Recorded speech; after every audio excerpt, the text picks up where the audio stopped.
Waalaikumsalam. Selamat siang. Siang. Gimana kabarnya hari ini? Alhamdulillah baik. Puasa semua ya? Puasa. Baik. Sebelumnya saya dulu yang nggak masuk siapa aja? Rehan, Terus siapa lagi?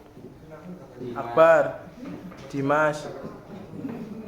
Sebelum mulai pembelajaran, marilah kita berdoa. Itu dipimpin oleh ketua kelas. Baiknya sebelum kita pembelajaran ini kita berdoa terlebih dahulu, berdoa dengan kepercayaan masing-masing. Silakan berdoa selesai. Bisa minta tolong untuk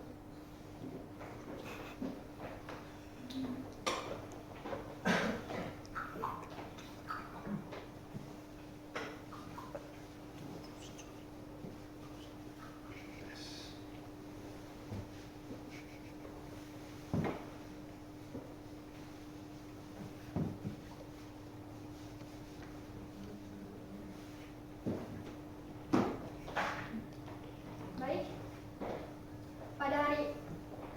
Pada hari ini tuh kita akan membahas materi itu mengenai bencana-bencana apa saja yang terjadi di era reformasi dan juga bagaimana pemerintah dalam menanganinya. Nah, seperti yang kita ketahui, Indonesia kan merupakan negara yang rawan terkena bencana alam. Nah, mengapa seperti itu? Karena Indonesia ini terletak di pertemuan tiga lempeng utama dunia, yaitu Eurasia, Indo-Australia, dan yang terakhir Pasifik. Nah, tidak hanya itu, Indonesia juga berada di wilayah cincin api Pasifik atau Ring of Fire. Nah, di mana yaitu daerah Tapal Kuda. Berbagai gunung berapi yaitu sepanjang 40.000 km. Nah, inilah yang menyebabkan mengapa Indonesia itu sering terkena gempa bumi dan juga letusan gunung berapi. Nah, yang pertama itu kita akan membahas bencana yang pertama, yaitu gempa dan tsunami.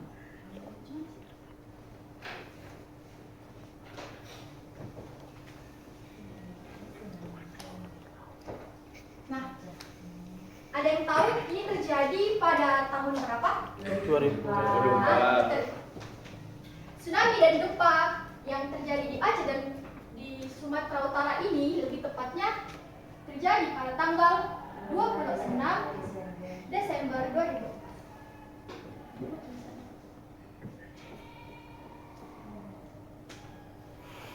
Nah, tsunami. Nah, menurut Yudhikara, tsunami ini itu berawal dari gempa tektonik yang berkekuatan 9,3 MW dengan tipe megatrash yang bersosiasi di zona subduksi bagian barat Sumatera. Nah, gempa yang berlokasikan di lautan ini yang menyebabkan terjadinya tsunami di daerah Aceh, Sumatera Utara, dan di beberapa wilayah Asia lainnya. Nah, ketinggian maksimal dari tsunami ini itu sekitar berapa ya?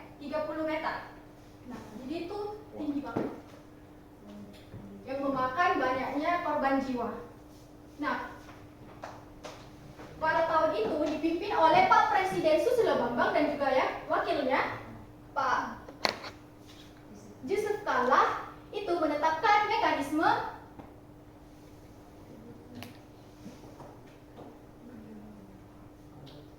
penanggulangan bencana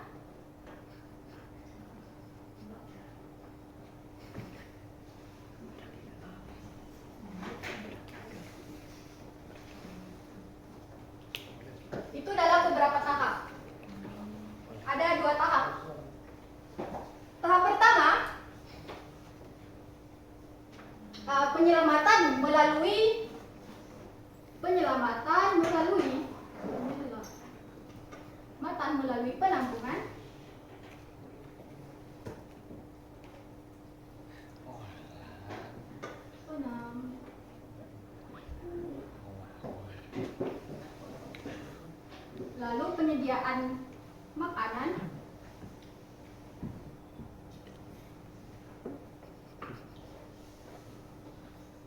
penyediaan obat-obatan,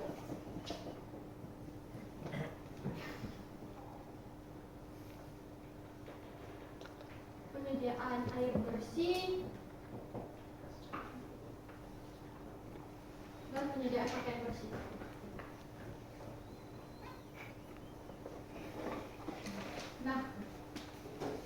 Nah ini tuh pembagian ini melalui Kementerian Sosial, Kementerian Kesehatan, Kementerian Perhubungan, dan juga yang terakhir Kementerian Pekerjaan Umum. Nah, setelah melihat besarnya dampak dari kejadian ini tuh, Presiden pada saat itu membuat kebijakan, yaitu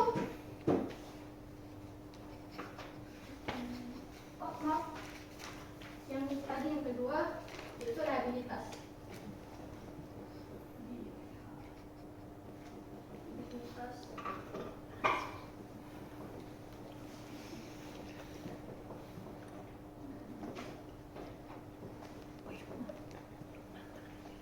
Nah, setelah melihat besarnya skala dari kehancuran ini tuh, Presiden itu membuat kebijakan Open Sky Policy.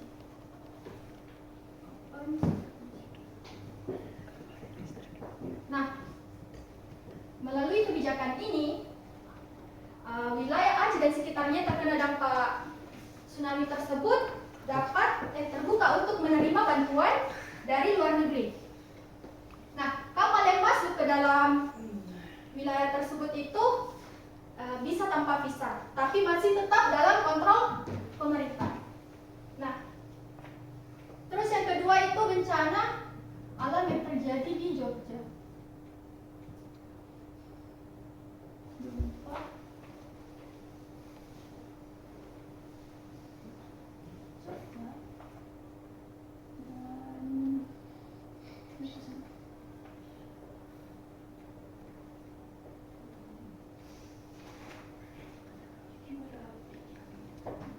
Nah, kita akan membahas gempa. Nah, wilayah Jogja, teman-teman, itu terkena gempa. Ada yang tahu pada tahun berapa? Tahun yang gempa. 2009. Siapa tadi yang jawab 2006? Nah, Wih, lebih tepatnya terjadi pada tanggal 27 Mei 2006. Nah, gempa yang berkekuatan 7,3 dengan skala Richter ini terjadi pada pukul 5 pagi. Nah, itu menyebabkan banyaknya korban jiwa. Ada sebanyak, kalau nggak salah itu ya, sekitar 570.000 lebih. Rumah roboh juga ada 100-an, terus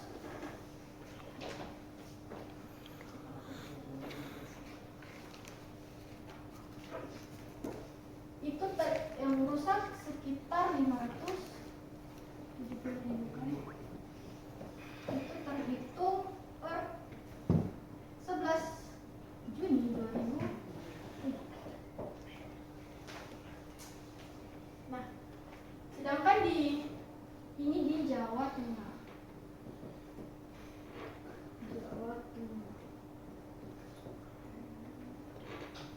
Sedangkan di Jogja sendiri, rumah yang patah dengan tanah itu sebanyak 97.000 sekian. Nah,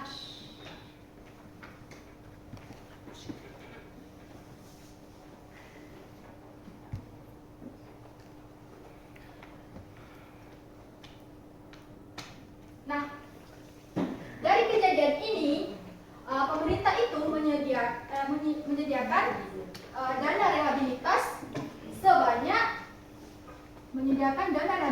dalam masa tanggap darurat itu sebanyak 5 triliun.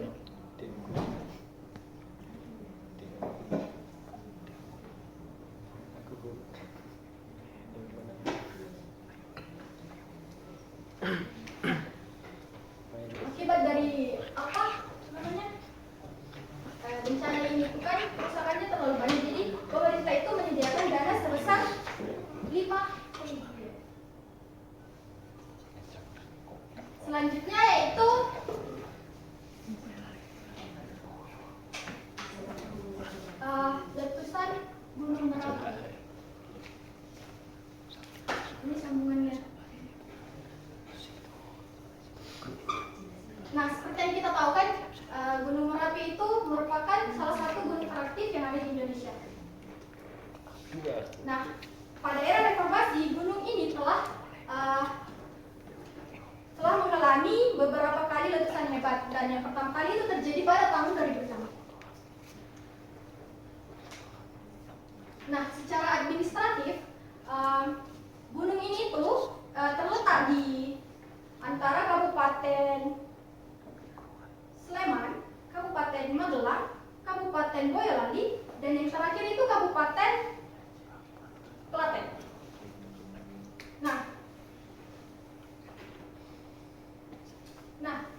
Pemerintah berefleksi dari kejadian-kejadian sebelumnya itu membuat forum, yaitu penanggulangan resiko bencana.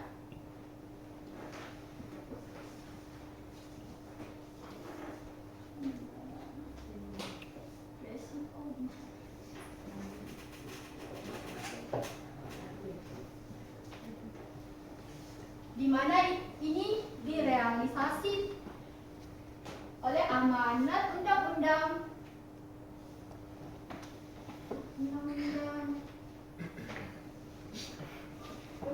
Nomor 24 tahun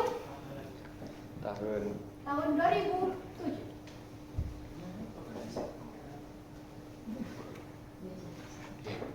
yaitu tentang penanggulangan bencana. Terus pada tahun 2010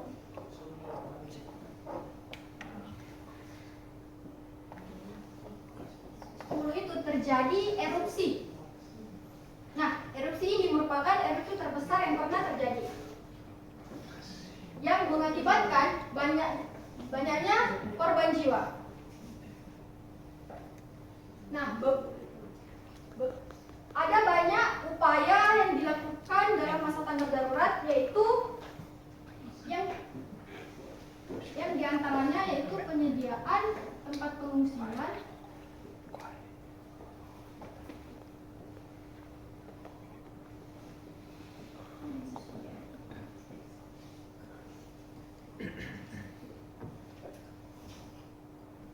terus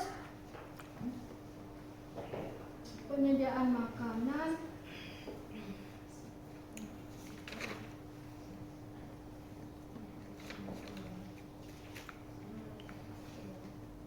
serta penyelamatan aset warga.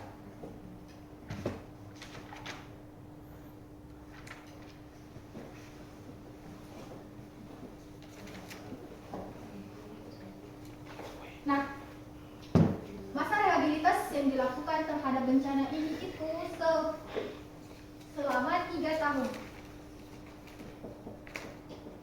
yaitu dari tahun 2011 hingga 2013.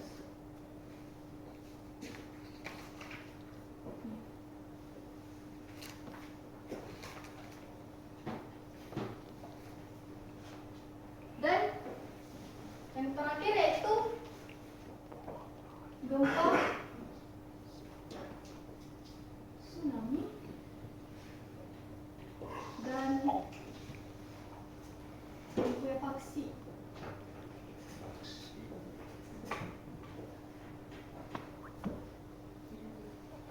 Ada yang tahu ini terjadi pada tahun berapa? 2000. Nah, betul. 2000. Iya, itu. Wah, Ya, betul. booming banget. Lebih tepatnya itu terjadi pada tanggal 28 September 2000. 2008. Nah, gempa yang berkekuatan 7,4 dengan skala Richter ini yang terjadi di daerah Palu dan juga di Donggala. Nah, 10 menit setelah gempa ini itu gelombang air dari lautan itu naik dengan kecepatan tinggi, yaitu setinggi 6 meter ya kalau tidak salah.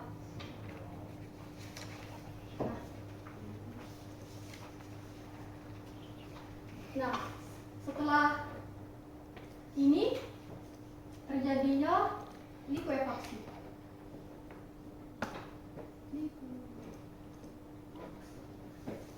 Yaitu di mana tanah-tanah di daerah itu mengalami pencairan yang menyebabkan ribuan warga, rumah warga maupun warga itu sendiri terkubur rata. Nah, PBB sendiri mencatat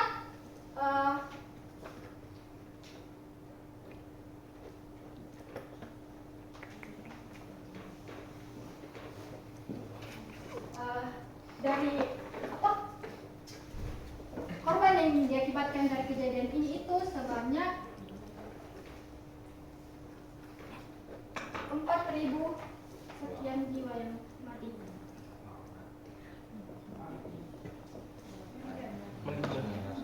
Nah, pada saat ini kan dipimpin oleh Pak Presiden Joko Widodo itu mengutamakan untuk evakuasi korban,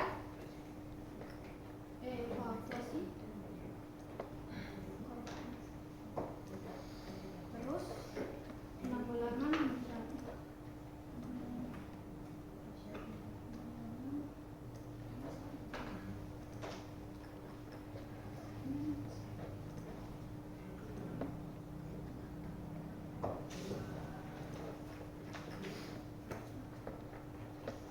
Dan berbaik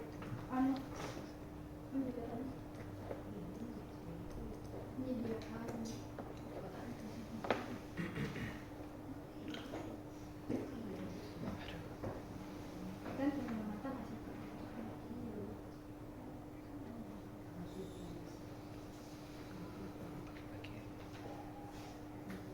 Nah, kejadian itu juga pemerintah merelokasikan beberapa warga yang tinggal di pinggir pantai itu ke tempat yang lebih aman.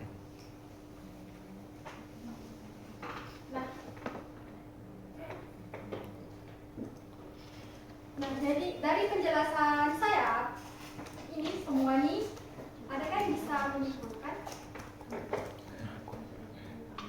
Mana? Maksudnya dari bencana-bencana yang terjadi di era reformasi ini, apakah ada yang bisa menyimpulkan? Mungkin bagaimana mulai data 2004 sampai 2009 itu terdapat setidaknya ada beberapa bencana seperti di Aceh, Jogja, kemudian di Palu yang membuat yang setidaknya menelan banyak ribuan korban jiwa. Tapi di situ juga ada peran pemerintah yang dimana tidak menyerah, kemudian ada penyediaan obat-obatan, kemudian seperti tempat pengungsian, konsumsi. Terima kasih ya. Iya. Baik, mungkin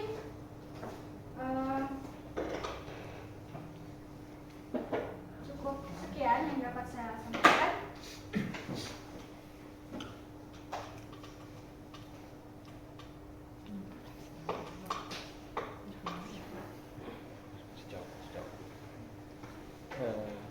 Mungkin bisa dilanjut untuk minggu depan untuk pembelajaran. Baik, terima kasih Bu. Terima kasih. Terima kasih, Bu. Baik, sebelum kita pulang, mari kita berdoa menurut keagamaan masing-masing. Berdoa dulu. Amin. Berdoa selesai. Baik. Terima kasih ya untuk hari ini. Sama-sama Bu. Hati-hati di jalan Bu.